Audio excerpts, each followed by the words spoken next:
Tras o éxito da Vía Verde do Salnés, os concellos estudan a posibilidade de ampliar o seu traxecto.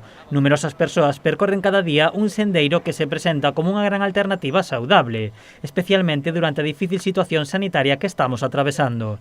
Os concellos implicados na Vía Verde, xunto cos municipios de Barro e Pontevedra, comezaron as reunións para ampliar o traxecto do camiño ata Boa Vila. E agora o que tratamos é de poder facer realidade a continuación desta Vía Verde do Salnés a través de distintos sendeiros, a través de outras zonas de vía en desuso, a través incluso do propio camiño portugués de Santiago, pois poder chegar ata Pontevedra. A Vía Verde ten un percorrido de 9 km, que a ampliación pasaría a ter unha distancia de 23 km.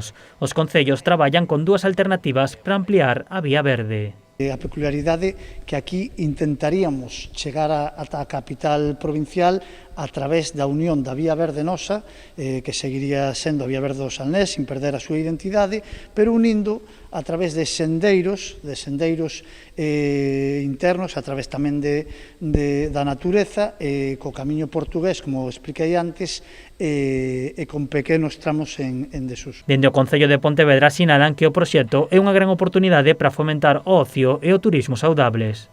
Importante transmitirlle á cidadanía e ás administracións que hai unha proposta en común de varios concellos que queren traballar xuntos para favorecer pois o lecer das persoas, a diversión, o ocio e tamén, como non, pois para atraer un tipo de turismo que sin duda nos interesa a todos. Con este mesmo obxectivo de fomentar hábitos saudables sumouse o Concello de Barro. Todo o que sexa dar a coñecer o territorio e ao mesmo tempo que as persoas poidan disfrutar del ao aire libre e facendo unha actividade física, pois sempre é moi positivo e en todo caso intercomunicar todos os concellos que formaríamos parte desa ruta pois é unha idea boa, non?